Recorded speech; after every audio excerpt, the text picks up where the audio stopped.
So, guys, there have been these debates around the date for the final judgment, whether the judiciary should speedily give us the date or we should allow them to come up with the date at their own convenient time.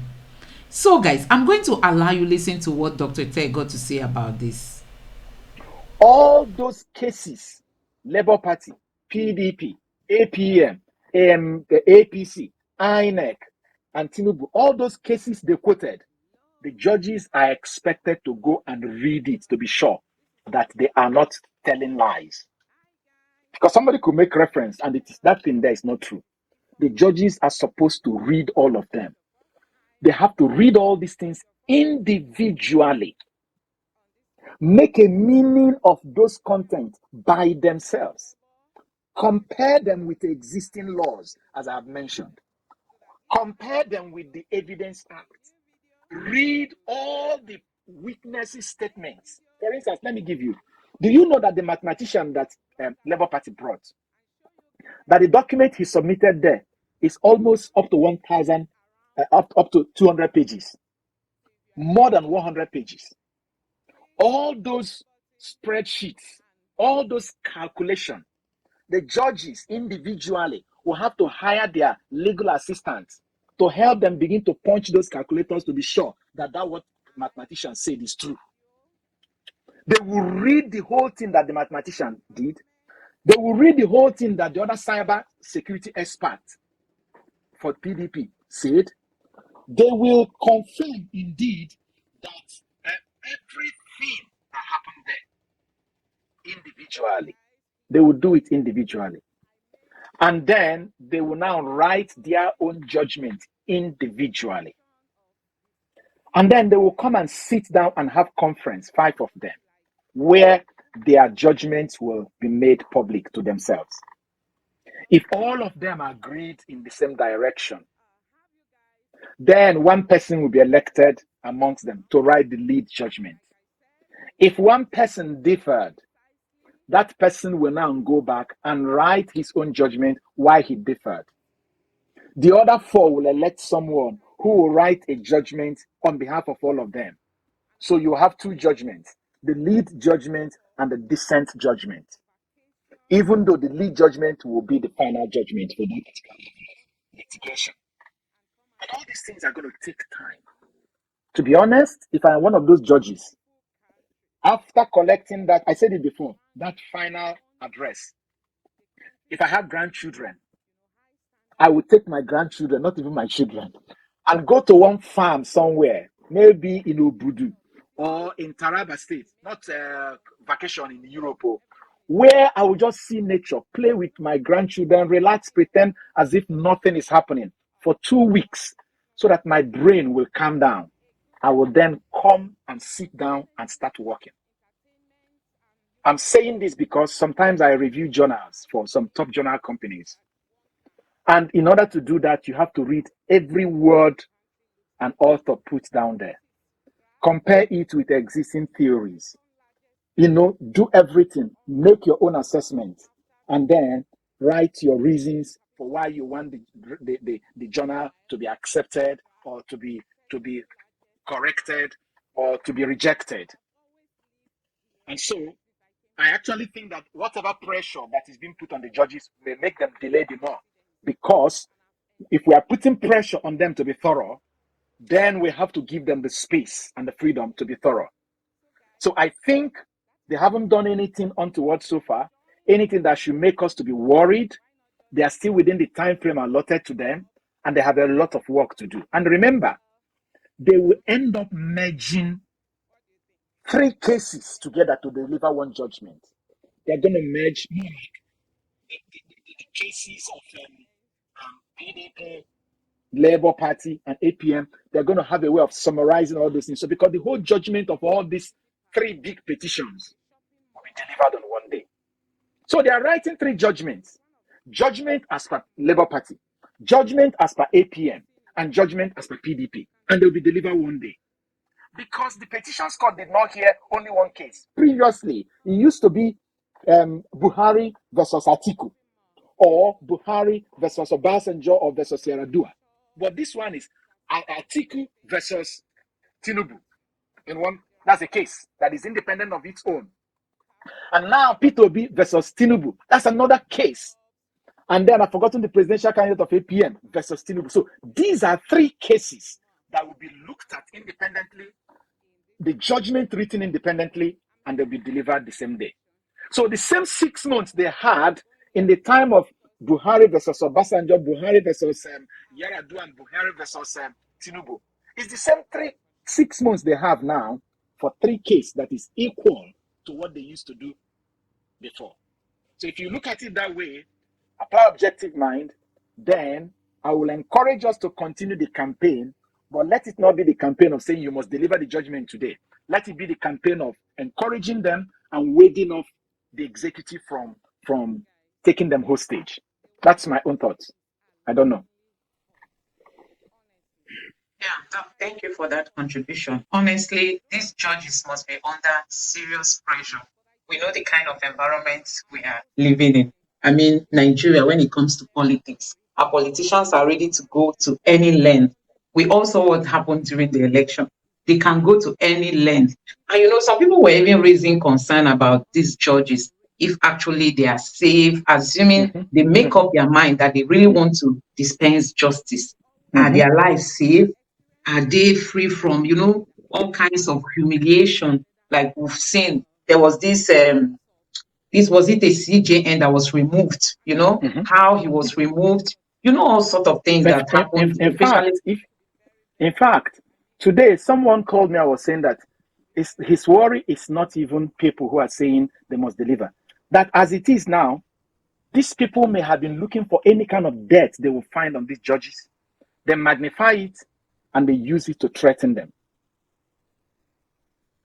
All right? That if care is not taken, their family members, as it were now, they may be planning some kind of arranging some fictitious kidnappers to kidnap their family members. You remember what they did to Konjo Iweala? They kidnapped her mother that was in her late 80s then and threatened her that if she does not drop her threats against people who are stealing our oil, that her mom will die. Now, if people who are ordinary businessmen could do something like that, you can imagine people who want to perpetuate themselves in power. So we should be feeling for these judges now and be raising alarm on their behalf. On their behalf. That nothing must happen to them. Well, I don't want to be conspiracy theorist or to connect it, but of course you know that one member of the Justice of the Supreme Court just died, isn't it? The one coming from Enugu just died. I think Sentu Smweze. The body was brought back to Enugu State last week. All right? Some say he's been sick for some time. Others said he was eliminated because he's an evil man. All those theories, I don't want to subscribe to it. But please, whether good or bad, let these judges that we've seen in courts, because if anything happens to one of them now, if anything happens to one judge now, that makes him incapacitated from writing his own judgment, case finish, because the panel cannot be even number. The panel must always be an odd number so that there will always be a tie in that respect. If the panel becomes an even number, and now you have 2 for and 2 against, what do you do? Would you bring the president to come and be the person who break the tie? So, not even that. Let these people not have heart attack. Let them not get so sick that they have to fly them to Europe for medical attention. Anything that is going to make this thing to exceed within the time frame that the law provided, we must be raising alarm to make sure that it didn't happen. So our campaign should actually be for the judges, for their protection, for their safety, for their sound mind. But what if we have compromised people among them? Because it is likely, it is like among the judges, it is likely you might find 1 or 2 judges that are, partisans.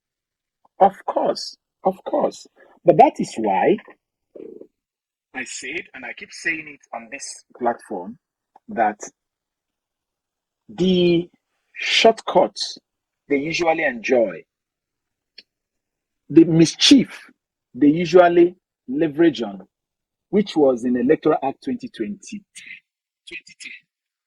have been largely corrected in the Electoral Act 2022. This Electoral Act 2022 is a bone in the throat of anybody. So there come a time when, even though you may be compromised, but the abundant evidence before will force you not to do something because it is glaring. And as I keep saying, the people we are shouting at are not even people that we should be worried about. This level of the litigation is not even where I am concerned. I've said it times without number. My concern lies in what is going to happen in the Supreme Court. Because you know why? If, like you're saying, a judge of the Supreme Court gets compromised and looks the case in the face and close his eyes and hit his gavel the other way, Nigerians may riot, buildings may get burnt, but it's not going to change the judgment of the Supreme Court. Do you understand? It's not going to change it. So my worry is with the Supreme Court. Because if the appeal court go the other way against the explicit, literal sentences that are contained in our Electoral Act, when Labour Party appeals to the Supreme Court, they will refer to those sections of the law that the appeal court did not take cognizance of. And they will ask the appeal court, the Supreme Court, the way they frame it is, my lord, in the light of so and so, we want you please to confirm if the honorable justices of the appeal court, the way they term them, were right in their judgment, given that they quote all those places. So what they will do is that it will heighten the revelation of the abuse of our law by the reply in the appeal, because you don't just throw appeal by saying, I appeal. You have to appeal and you have to raise grounds on which you are now appealing. And you need to say, I think, like in the case I was mentioning yesterday about Hope Uzodinma and Ihedioha. When Hope Uzodinma went to the Supreme Court, he prayed to the judges to say, please, is it, quote and unquote, is it the right thing that there was an election and INEC decided that this result that is coming from so and so place, that they will not include it in my result. And if they include it in my result, I will be the winner. INEC did not bring their own result to counter my own. And I have brought another result that is the second highest level of result in terms of the law probate value, the police copy. Police certify that it is their own. Please, my dear lords, look at this thing. Is it right? And as he's saying it, he's quoting relevant cases, precedents that rely on that kind of method. So I keep saying it.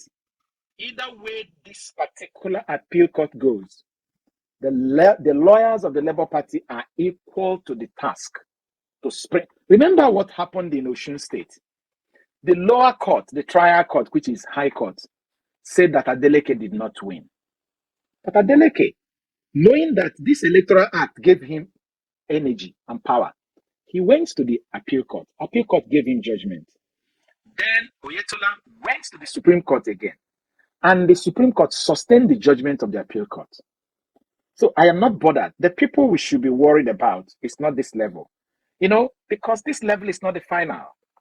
The level that is the final is the Supreme Court. However, the judgment of the appeal court, if it goes in the way of Labour Party, will give us confidence more to see how will the Supreme Court yank off this clean judgment. Because in the case of the former president of the Senate, you remember that they went off course. They started talking about technicalities instead of the substance of the case. So that's my thinking. Yeah, Doc, thank you so much. So we should rather raise alarm on the behalf of our judges, and also to tell the executive that they shouldn't toy with it. Honestly, back off. You Now we are shouldn't toy watching. with the Now we commitments are of the watching. youths, of the Nigerian youths for a Yeah. new Nigeria. We just want things to change. Fellow Nigerians, look at what is happening in our country today. As in, this current government have shown that they lack capacity, they lack the ability, they lack creative ideas that will pull Nigeria out of the mess we are into. Look at how we are depreciating. A government that came in, they said they will hit the ground running. Look at where we are today. They've already shown that they are not even prepared for leadership. They are not prepared to take Nigeria to another level. So it's not even a time for the judiciary to joke with this, the petition that Peter Obi has filed. It's never a time because we are in a very dying moment. We are in a critical condition. I must tell you, Nigeria needs a savior. So they shouldn't just play with, especially the youths, because they are the ones that are feeling this heat the most. Many people don't have job, and you see them. The EFCC is there going after the young ones. They are out of frustration. They go into things some of them never dreamt going into. So we really want the judiciary to stand firm. They shouldn't allow the executive to influence them. You know, somebody tweeted on Twitter and was saying that the person that is very close to the president, that he's busy cashing money from the nominees. You know, I was like, can such a thing be happening in Nigeria? Because some of these speculations, if you really dig deep, some of them have some elements of truth attached to them. I must tell you the truth. So I was like, so these people could just be having this kind of fun when Nigerians are dying. So honestly, this is really a moment that even our judiciary, our judges themselves, they have to be very conscious that Nigerians are really looking up to them to remedy the situation we are into.